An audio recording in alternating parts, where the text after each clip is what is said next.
Good evening, everyone. I'd like to start by extending a very warm welcome and thank you to everyone for being here today. Even through the rain and the steep, slick, windy, narrow streets, everyone has made it, and we're so happy that you're all here.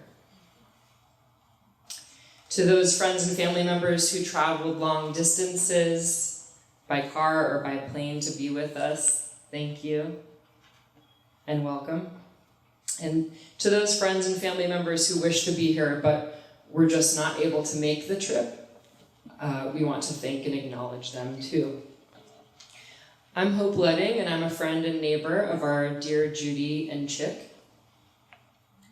I need to start off with some good news and some bad news. The bad news is I might cry quite a bit trying to deliver these remarks to you all, so you'll have to bear with me. But the good news is I hope I can at least make your tears run a little more freely, since I'll be the one going first. Today I'm equal parts honored, grateful, and of course sad to be up here and to have been asked by Chick to officiate this beautiful celebration of life for Judy Kass Dowden. My first memories of Judy and Chick began in the early 2000s. My mother's husband had become sick with a terminal illness at the time, and my mother was faced with the difficult task of caring for him. I had been away at college, but to my amazement, when I returned home, suddenly my mother had amassed this magical team of support from our street here and through the neighborhood. Judy was one of those angels who had appeared. I was immediately struck by her gentle care, her generous heart, and her soft and calm presence. I could see she was a good friend, and I was thankful for her. Today, and in so many of the days leading up to this event, I have been amazed to continue to witness the power of friendship and community, the power of this community, Judy's community. I've watched how many of you have banded together to bring this precious event to life, to care for Chick and for each other, and of course, to show your love for Judy. There have been so many helping hands, and I can't name them all right now, but I do have to start first by recognizing and thanking Alexa Isles for putting together this beautiful ceremony today. I don't even know where she is. Thank you, Alexa. She also did these gorgeous arrangements and the program, and really we couldn't have done it without her. So, also a big thank you to Rick and Terry Gerger for hosting us in their beautiful home. Thank you. And of course to my mother, Mary, for the lovely reception we'll all get to enjoy next door after this.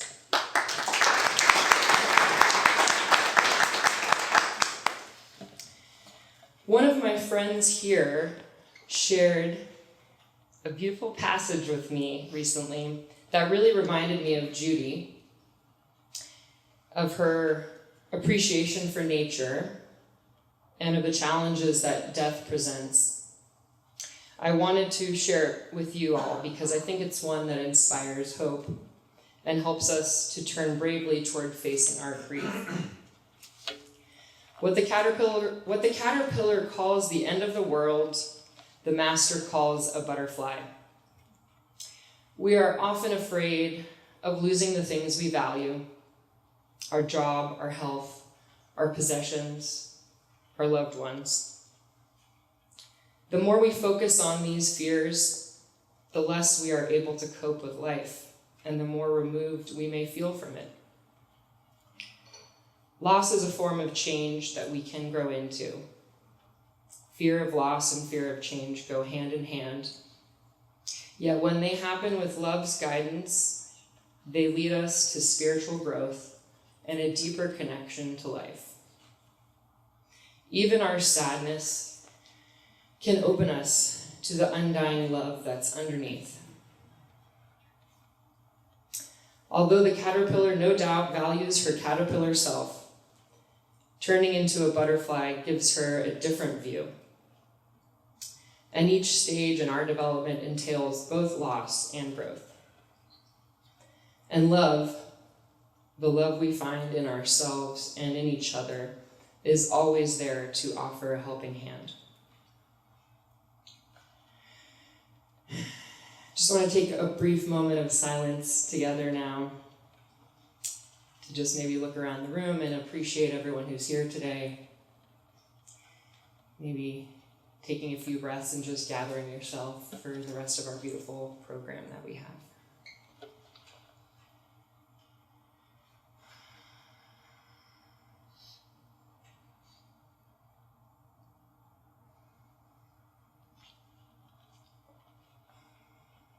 Nature's first green is gold, her hardest hue to hold. Her early leaf's a flower, but only so an hour. Then leaf subsides to leaf, so Eden sank to grief.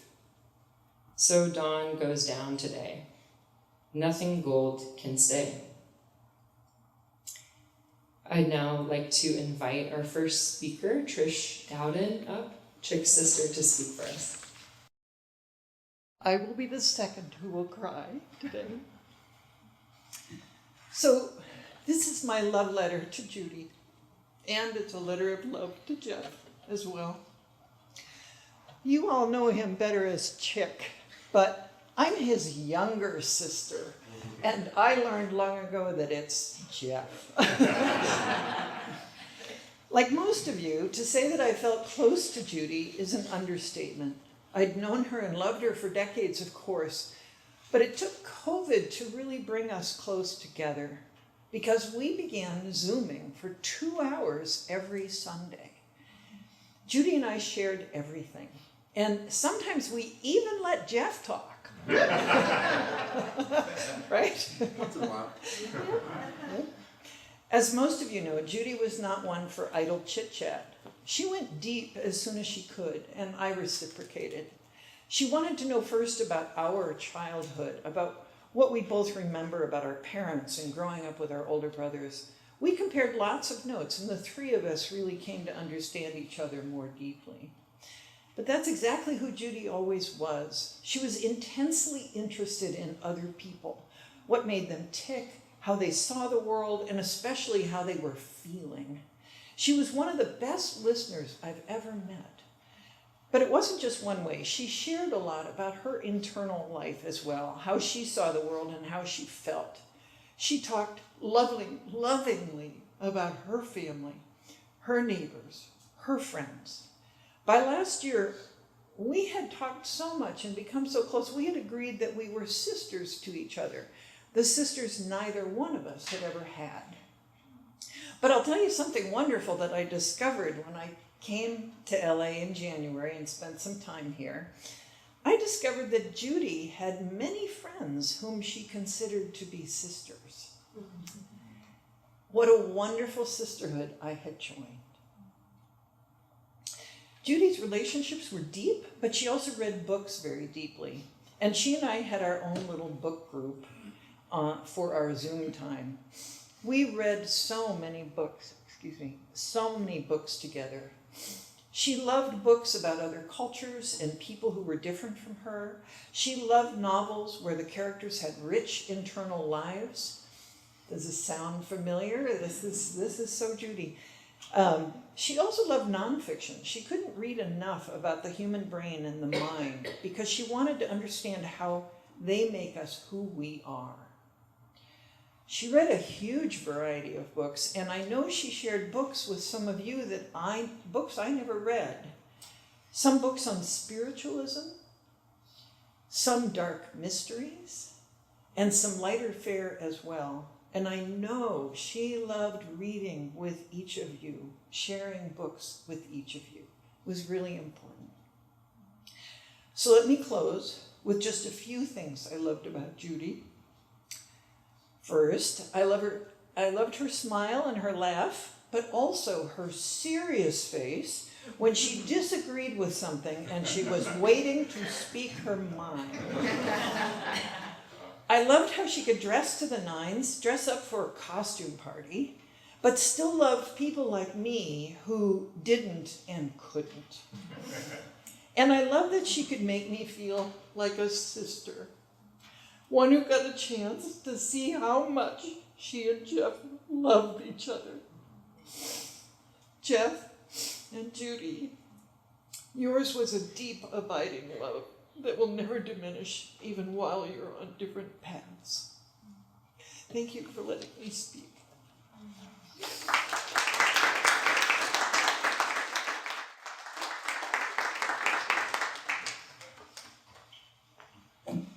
Thank you, Trish.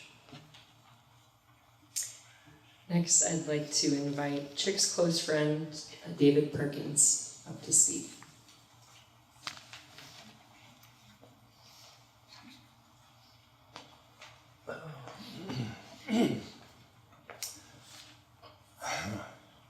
Chick asked me to say a few words about Judy, and it's hard to know where to start. But I'm probably not giving away any dark secrets by starting out saying that Judy was kind of weird.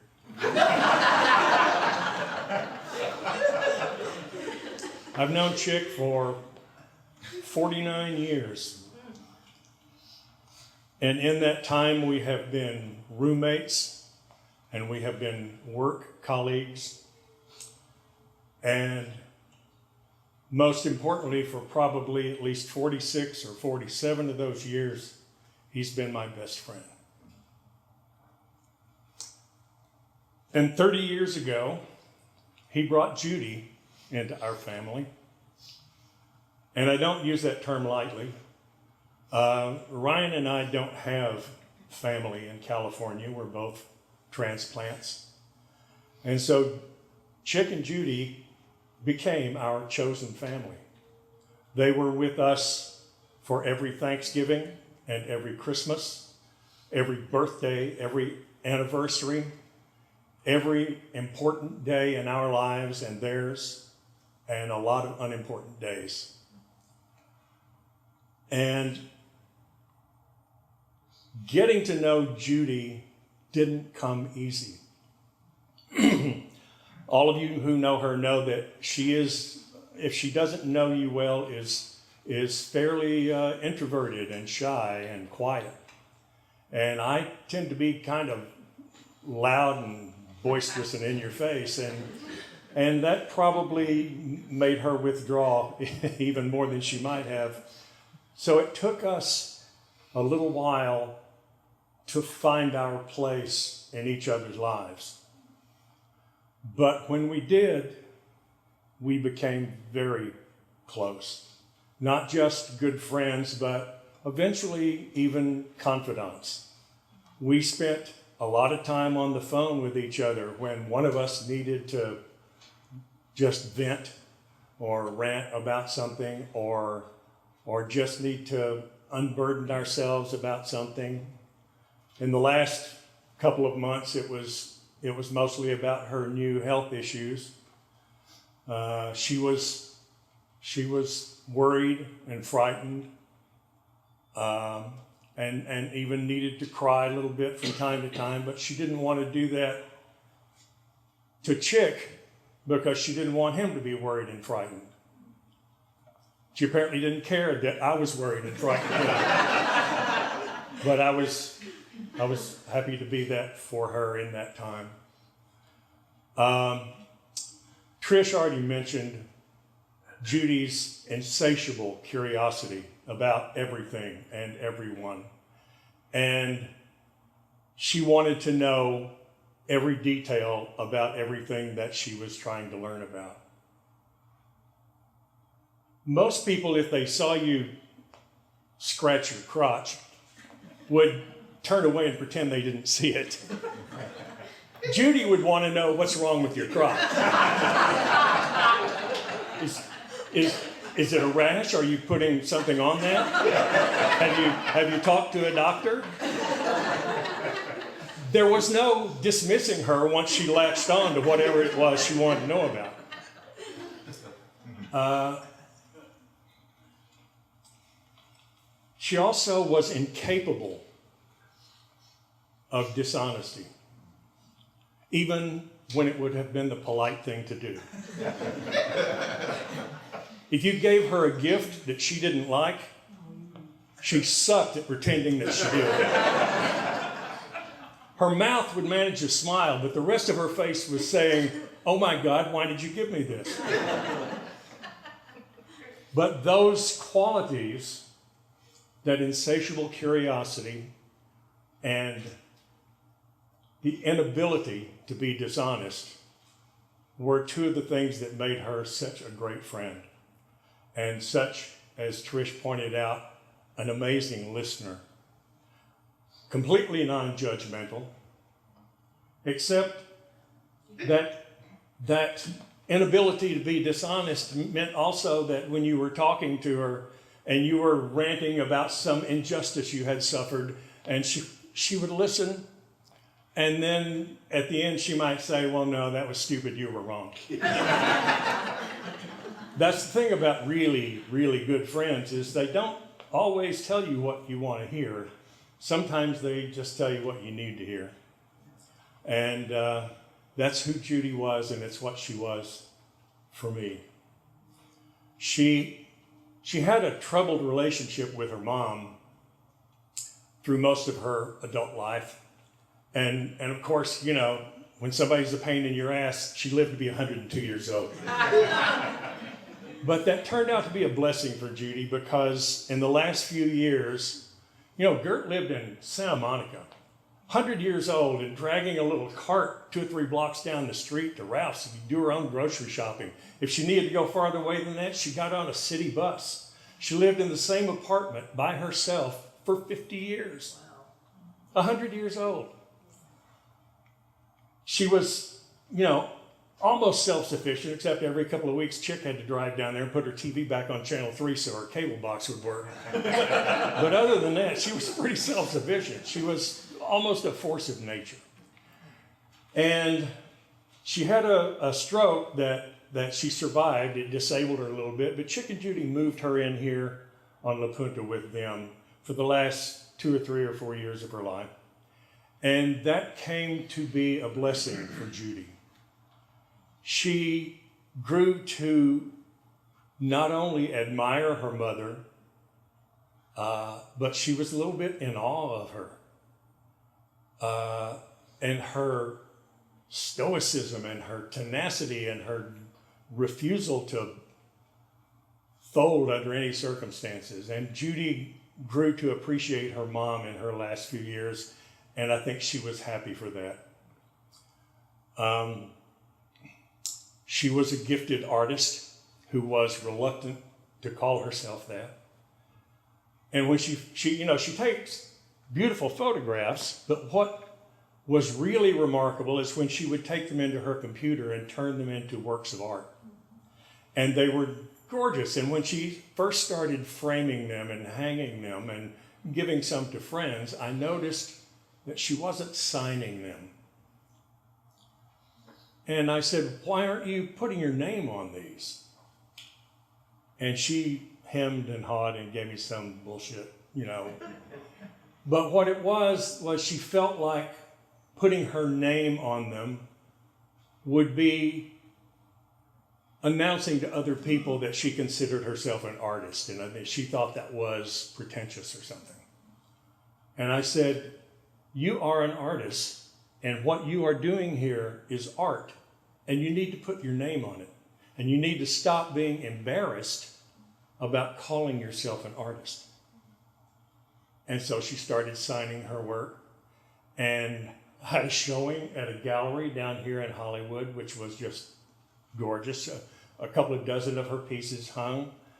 And so she became comfortable with being an artist, and deservedly so.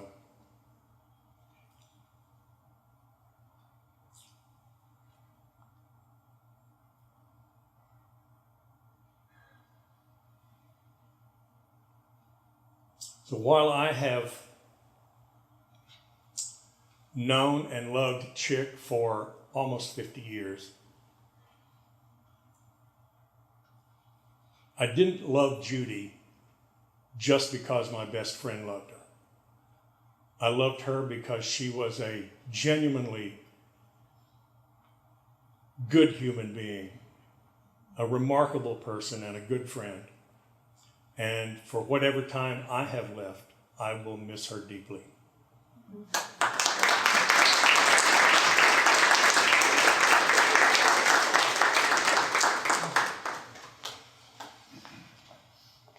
Thank you, David. That was wonderful. Next, I'd like to invite Kelly Ziegler up, Judy's good friend and neighbor, to speak.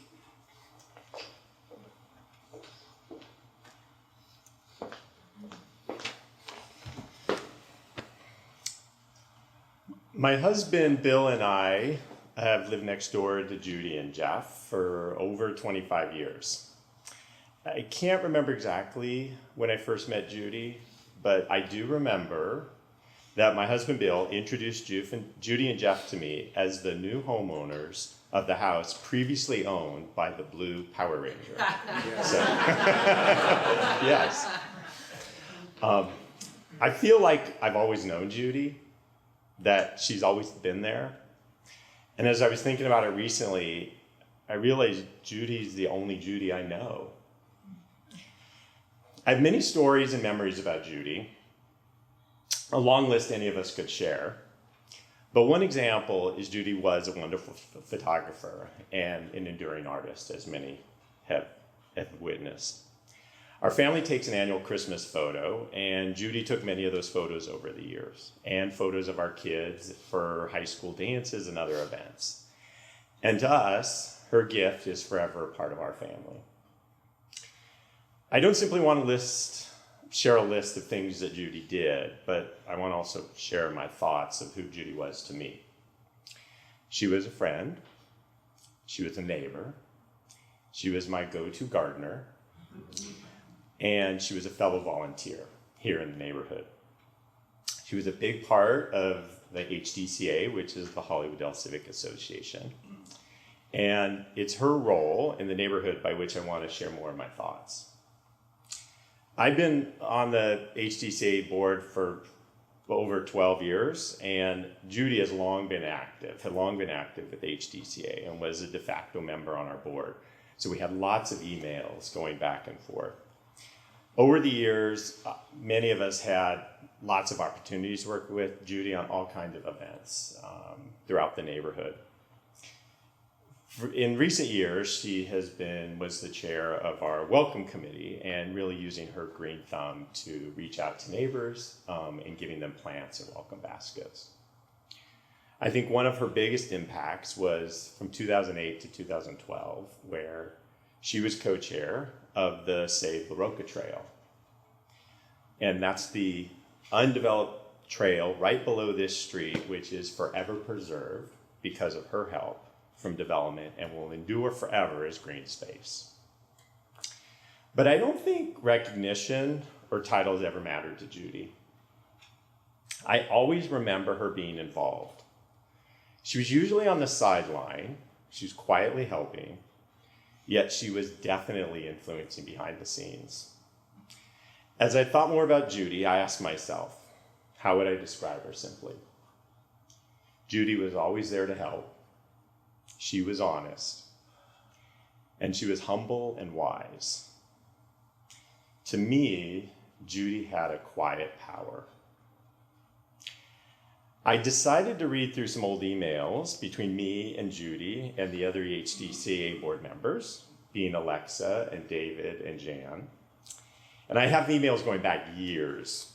And so I thought it'd be an interesting perspective to capture Judy in her own words by way of some of these emails. A theme that I've long seen in her emails over time was that Judy, as I said, was always there to help, and she did it with joy.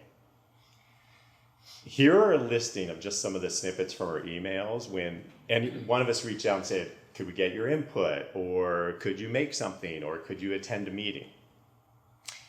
So here we go. Me, I want to do it. I'll do it. Me too, I'll be there. Power to the people, go Dell. Yeah. Love them. Looks great to me. Wow, I love this. Pure genius, I'm inspired. Love it, so cute. Adorable. Holy moly, that's a great letter. Too cool, I'm so excited.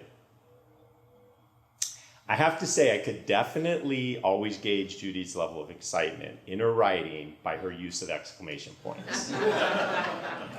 Every phrase I just listed had exclamation points, every one. And there was always at least one exclamation point, and when I knew she was really excited, there were 2 or 3. But on occasion, I would see an email and notice there wasn't an exclamation point. And I would think something was bothering Judy, and she had something more to say. That's when her honesty was most apparent.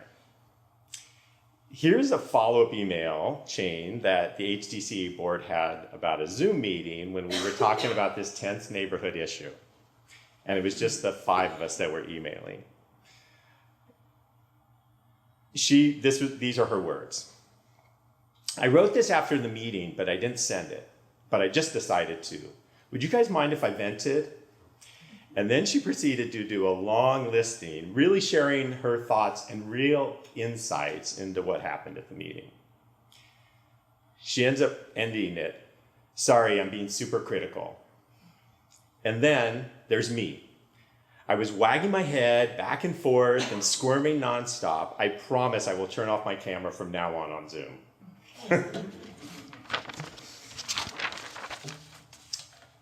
One of my favorite exchanges was how Judy could share her honest thoughts, not demanding her way to be the outcome, but indeed influencing the decision. The email was about picking colors to paint the little free libraries we installed throughout the neighborhood a few years back. The initial proposal was just paint them black and gray. It was easy and it was neutral. So Judy replied in an email, and these were her words. I'm fine with it, although I think it seems sad. It might be because I'm having trouble conceptualizing it. In fact, that's probably it. But I do have a problem with the black and gray. It's gloomy. And I want cheerful, buttery yellow or green maybe. I won't be hurt if you ignore me. Judy, a nickname for Judith, was a trendy name that I learned when Judy was born because of its beautiful pronunciation and uplifting vibe. It means will be praised. I don't know if we grow into our name or we are given the name we're meant to have. But to me, Judy brought an uplifting vibe to us as a neighbor and as a friend.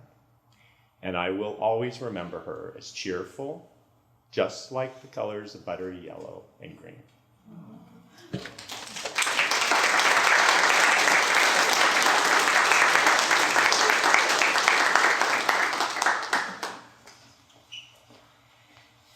Thank you, Kelly.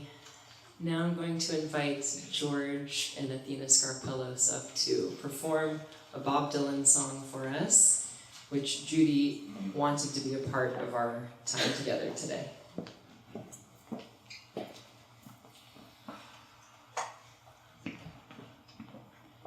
So let's just be clear. Mary had some kind of a parlor game, or something like that, and they said, what would you want? Music would you want played at your funeral? And she said Bob Dylan, and I would have never pegged her as a Bob Dylan. But here we go. I've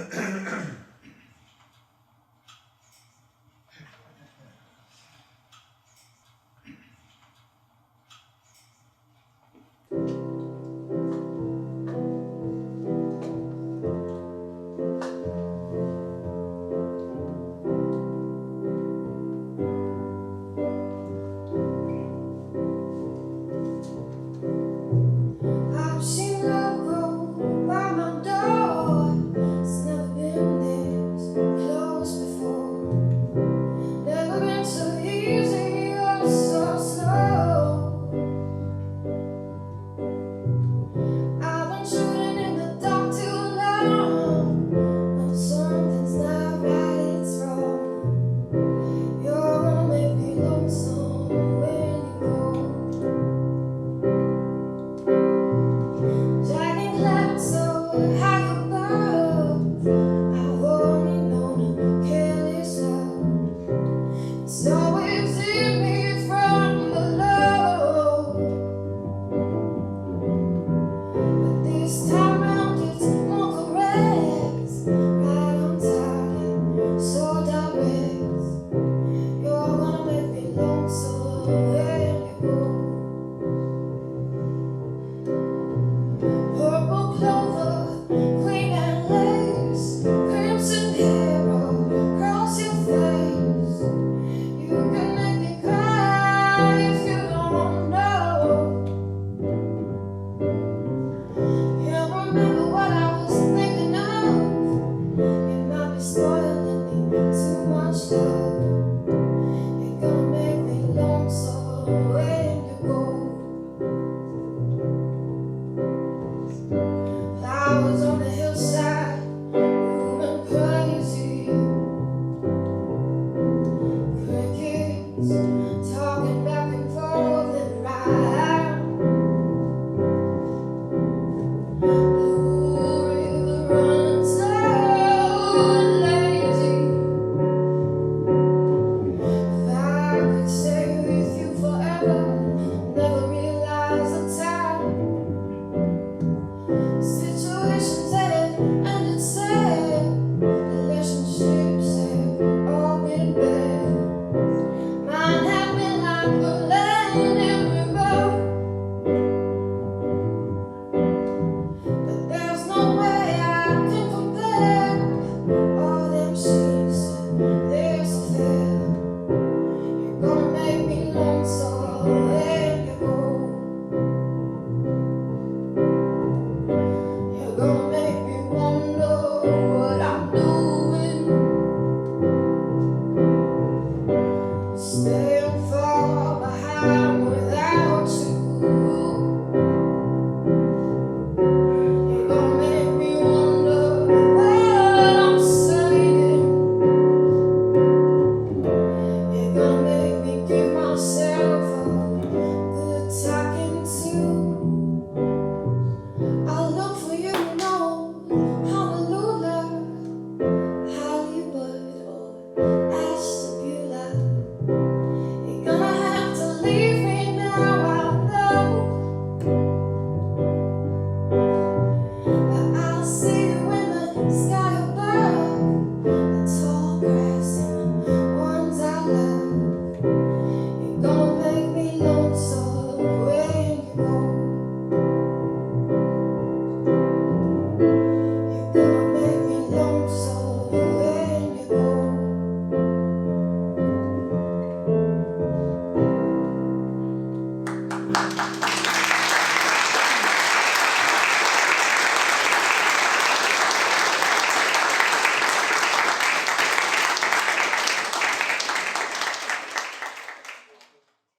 Now I would like to open things up and extend an invitation to the rest of our guests to share their own thoughts and feelings about Judy if they feel called. And just as a reminder, if you could please just tell us your name and who you are before you speak so we all know. Would you like to come up here? Okay, great. If you want to come up here, that would be ideal, but if anyone is not able to come up here, I can also take the microphone off and bring it over to you if that's better. No. Okay.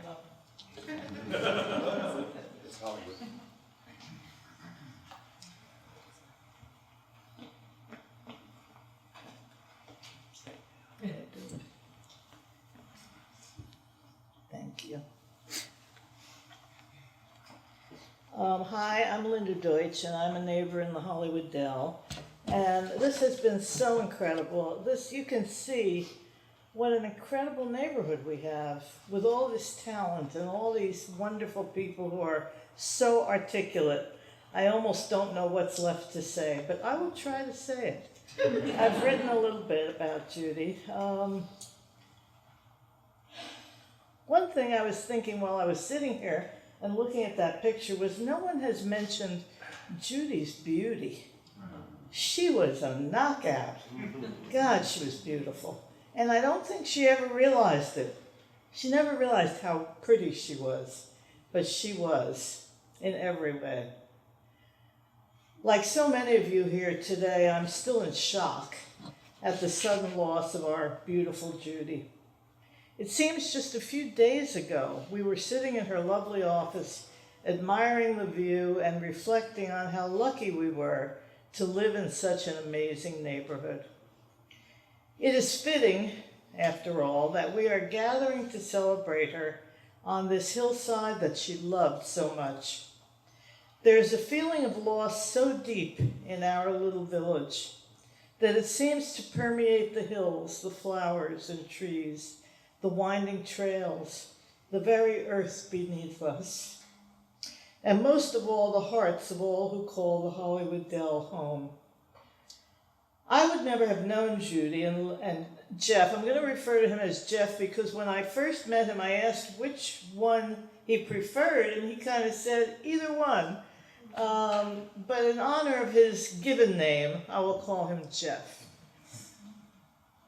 I would never have known Judy and Jeff if I hadn't moved to this scenic village 27 years ago. I had lived for almost that long in nearby Hollywood Heights, so I didn't move very far, but that jump from one hill to another changed my life. I found a welcoming neighborhood of fascinating people who in time would seem like my family. It was hard to miss Judy. At communal events, she was that pretty lady down on the ground with a camera in her hand, snapping pictures of one and all. At Halloween, it was the children that enchanted her in their costumes. At the annual barbecue, it was the doggies and their owners in the pet parade. She photographed our Hollywood Deltones band and their adoring audiences. And always her smile told us how much she loved doing this. Her pictures were always the best, and her dear friend Alexa would put them on the Dell website for all to admire. With her gentle demeanor and soft voice, it was amazing how much Judy accomplished. Along with Alexa and other residents, she pushed for preservation of the La Roca Trail, a lovely outpost which was about to be taken over by developers. Today, it remains a precious walking spot for all who are rewarded with a breathtaking view when they reach the top. City officials attended a dedication of the trail and presented Judy with an official scroll recognizing her efforts. She was a moving force behind virtually every project that we undertook, and her work beautified the neighborhood. At our monthly meetings, Judy was at the sign-in table, greeting members and handing out written materials when a notice appeared that Senator Adam Schiff was going to choose a few Women of the Year for Hollywood and other areas of the district. Judy and I linked eyes. We knew what we had to do. We decided to nominate Alexa, the president of our civic association. Judy gathered details with some effort. Alexa was not that forthcoming about it. And I did the writing. Alexa was reluctant, but finally agreed to let us do this. Judy did the formatting and sent off the nomination. You can only imagine our joy when word came that she had won. Judy called herself an introvert, but her actions spoke of someone quite different. I would call her an activist, and most importantly, I called her my friend. When she and Jeff found out some years ago that I was going in for knee surgery, they offered to drive me to the hospital. That kindness made the experience so much easier, and when I returned home, they made sure I had a ride to all the events in the area so that I didn't miss out on anything. This week I was talking about Judy with our friend and personal trainer, Elena Zwick, who is here today. She said, "I'll never forget Judy's hug." I asked what she meant. One day she said she encountered Judy walking in the hills shortly after Elena had lost her beloved partner, Frank. She said Judy walked over and wordlessly gave her a long, comforting hug. "I'll always remember that hug," she said. Judy, I think, was in her angel disguise that day. Oops. I had many happy times with the Dowdens. We had dinners. More recently, they came to my birthday party. I gave a huge birthday party for myself with like 100 people, and there were 2 Hollywood Dell tables because these are my family members. The Hollywood Dell-Tones were the musicians. They played for the party. It was really a great time, and I was so glad that Judy and Jeff were there. Many of the good times were at Mary Ledding's annual Christmas party, where everyone came in costume. This year's party will live in my mind forever. The first people I saw when I walked in were Judy and Jeff. They were glowing, literally. Judy was in a sparkling, ruffled silver dress, and Jeff in a matching shirt.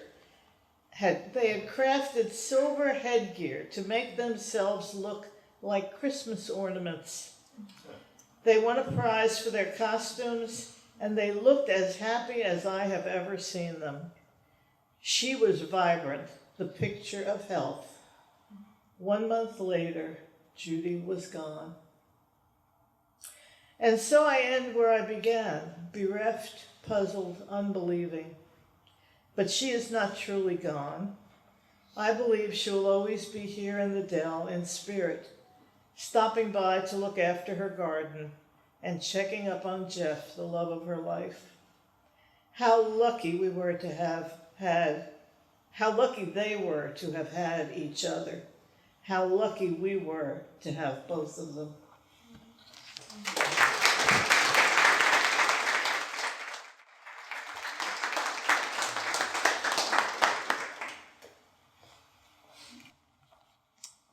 Hello. I'm Cynthia Martinez, and I'm a neighbor in the Dell. I live down the hill, but I hang out in La Punta as much as I can.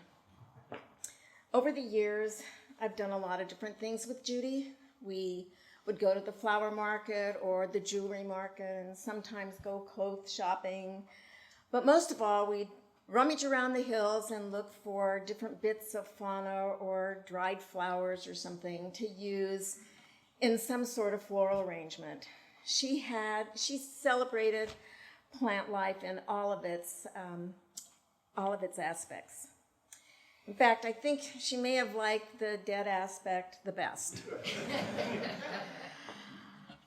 As we all know, she had an amazing artistic eye and was very thoughtful and deliberate in whatever execution and whatever endeavor she was executing or working on, be it a floral arrangement or a table setting or an amazing birthday cake for a chick, or even the perfect faucet handles for her bathroom. She was generous and considerate with sharing her talents as well as thoughtful gifts. Her love of plants is evident in the entry to her home, which is full of plants, as well as all 3 balconies and every floor of the house had plants around. She cherished them. After she died, Chick was afraid he was going to kill her plants. But he's learning how to take care of them and is now realizing just how much work goes into plant care. I thought at first he would keep like maybe 7 of them, that's something he could manage. But he's actually embraced the challenge and is keeping more. But there were a lot of plants, so he would like to share Judy's love of plants and her plants with you. We have brought over the smaller ones, and they're at the by the valet station on a table and lining Mary's wall. And there are plant tags for you to choose one to take home and take care of. And if it's a big one, then you can make arrangements with Chick to go over, have a visit, and pick up a plant. Smile when you water it, watch it grow, and if it dies, know that Judy be okay with that too. I miss her. We all miss her. She's in my thoughts, and her influence lives on. Thank you. I can't help but think that Judy should be photographing this. And I hope in some way she is. I'm Bill Walker. I'm Kelly's husband and Judy's next door neighbor since the Power Ranger moved out. Kelly wanted me to tell the negligee story, so I'll tell that quickly because that wasn't the story that I picked. I'm probably the only one here who's seen Judy in a negligee besides Jeff.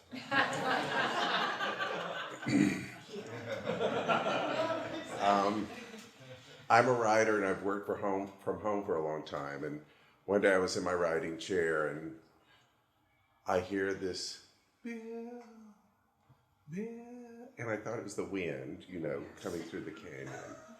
But it wouldn't stop. And I'm like, where the hell is that coming from? And I finally opened my glass door and looked over, Bill, over here. And it was Judy, who'd locked herself out on the deck in her nightgown.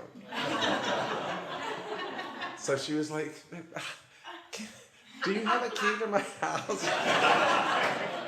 Jeff is gone, and I really need somebody to let me in. So I think she had a coat by the time I got there, or got to her. She put one on before I got to her, or was probably covering herself with a plant. The story that I wanted to tell, though, was I think very typical of Judy. I wasn't able to call Kelly my husband until 2008, though we'd been together since 1999. And on Kelly's birthday in 2008, we woke up with this headline that said, California Supreme Court to allow gay marriage. And it was a perfect day to find out, and we were shocked because it was not anything we expected to see in our lifetimes. And we had a ceremony when soon after our daughter was born at our church. And Judy came over and she says, oh my God, congratulations, congratulations. And I had proposed to Kelly the night before here in the Dell, and with our daughter videotaping it. And so see, it also made them not be bastards anymore. It was really nice, the legal.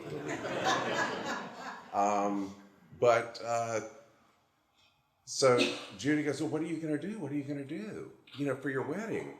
And I'm like, we're going to City Hall and wait a minute, you get the right to get married for the first time in history and you're not having a wedding? And I'm like, well, we can't afford it. I said, we haven't had, Kelly's a big budget guy and it wasn't in the budget and it was a surprise. And she said, you have to have a wedding. We all want to come. And I'm like, well, I don't know how to do that because we had decided, Kelly had said they're going to try to take it away from us. So we should do it the first day. And he was right. So she said, we'll help you. The ladies of La Punta drive.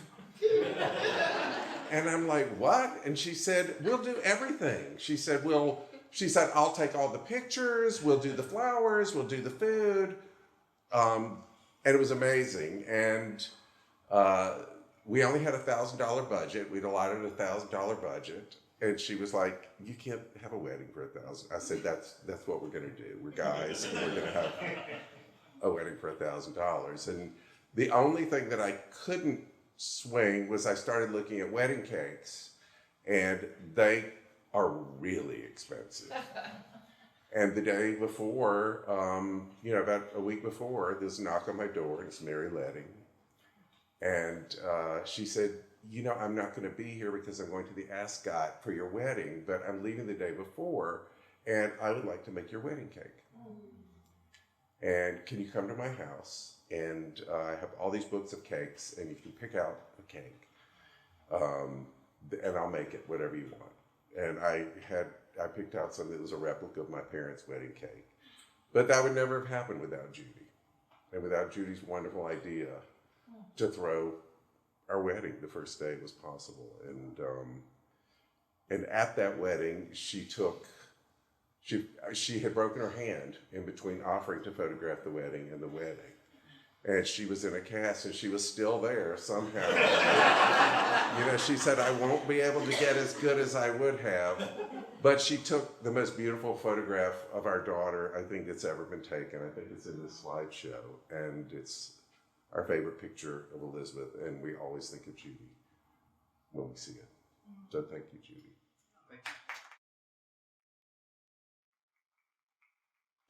Hi, I'm Adrienne, and I wasn't prepared to get up at all. I wish I was a writer. I'm not. And I am a real estate agent who sold Chick and Judy their house. And I've known the family a very long time. Robert, we went to college together in Europe, and he introduced me to Aunt Judy. And I had the pleasure of knowing Robert's father, who was Judy's brother, who was iconic in the music business. And I had a few dinners with him. He had such an outgoing personality and so much charisma, and Judy adored him. And I had the pleasure of being at his service, and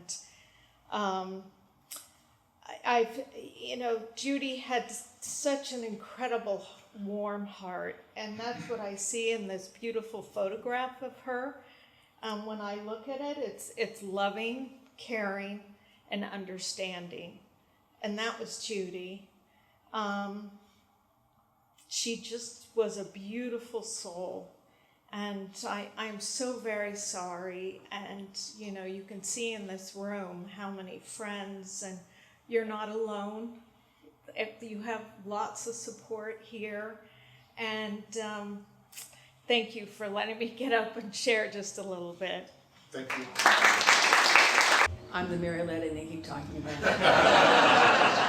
and I do a lot of funny things. I mean, I come up with an idea, let's do this. And it was always like, I called Judy, do you want to go do this? Yeah.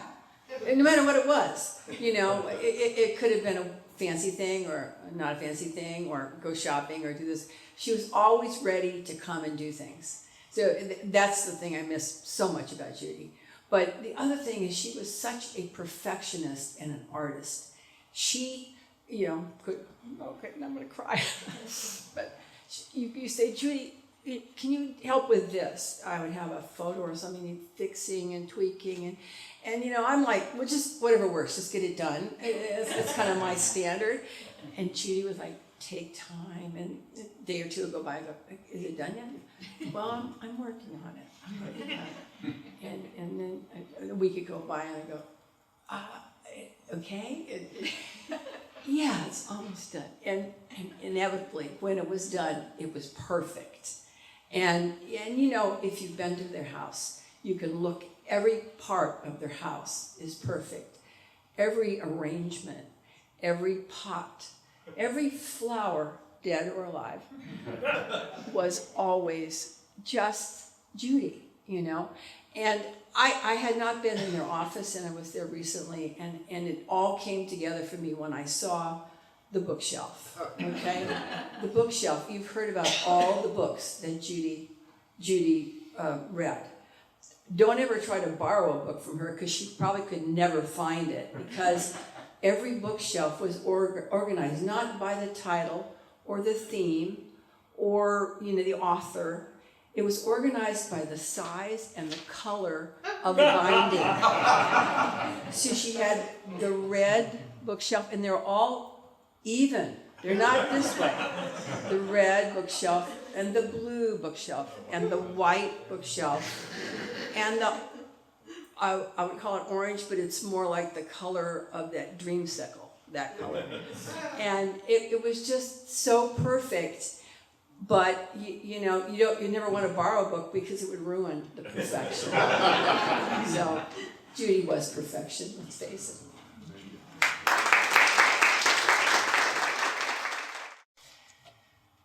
Well, before I close our ceremony with one final poem, there are a few more thank yous I have to make. Just to all of our speakers again, both formal and informal, spontaneous ones, for your beautiful words.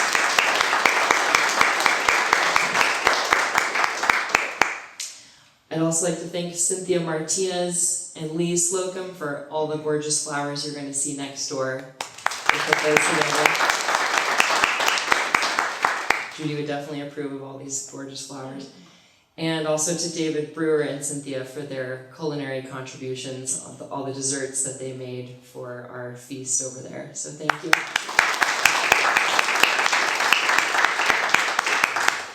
And to anyone else I may have forgotten who helped make today such a success, thank you so much. So this is a poem by Sylvia Hartman. It's called A Funeral Poem for an Artist. Go on with the day, go on with the night. Enjoy the riches life has to offer. Look for the brightest colors, sun sparkling on the lake, the sea, or turning raindrops into daily diamonds. Listen to the stories the old trees tell in hushing voices, the rushing sounds of ocean waves.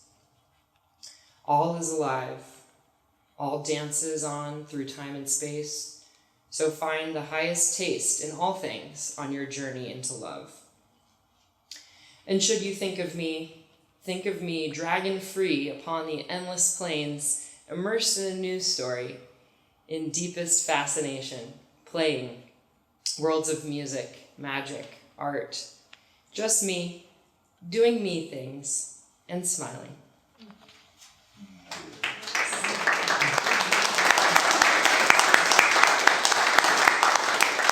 So now I want to invite everyone to come along with us next door. We're going, Could I please thank Alexa for everything she's done? Yes. Thank you again, Alexa.